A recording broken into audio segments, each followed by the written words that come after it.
ارشاد ہوتا ہے کہ میں نے انسان کو لقد خلقنا الانسان فی احسن تقویم، احسن ترین انداز میں اس کو پیدا فرمایا۔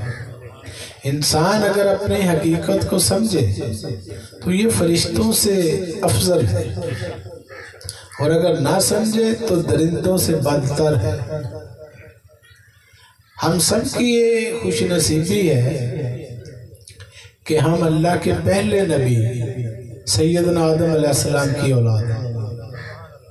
ہم سب کون ہیں؟ نبی زادے ہیں۔ آپ سب نبی زادے ہیں۔ اللہ کے پہلے نبی سیدنا آدم علیہ السلام کی اولاد ہیں، اور سونے پہ سہاگا یہ کہ آخری نبی کی امت ہے۔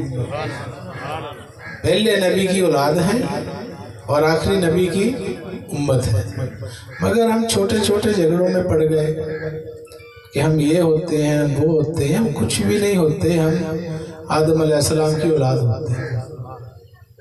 یہ ساری جو درجہ بندیاں ہیں یہ حضرت انسان نے خود بنائی ہیں۔ جیسے علامہ اقبال نے کہا کہ حرم پاک بھی، اللہ بھی، قرآن بھی ایک، کچھ بڑی بات تھی ہوتے یہ مسلمان بھی ایک، فرقہ بندی ہے کہیں اور کہیں ذاتیں ہیں، کیا زمانے میں پنپنے کی یہی باتیں ہیں۔ تو یہ آپس میں اتحاد، اتفاق، محبت، پیار، اخلاقیات، اسی کا درس دیتا ہے ہمارا دین اسلام۔ قرآن پاک الحمد سے لے کر والناس تک یہی سکھا رہا ہے۔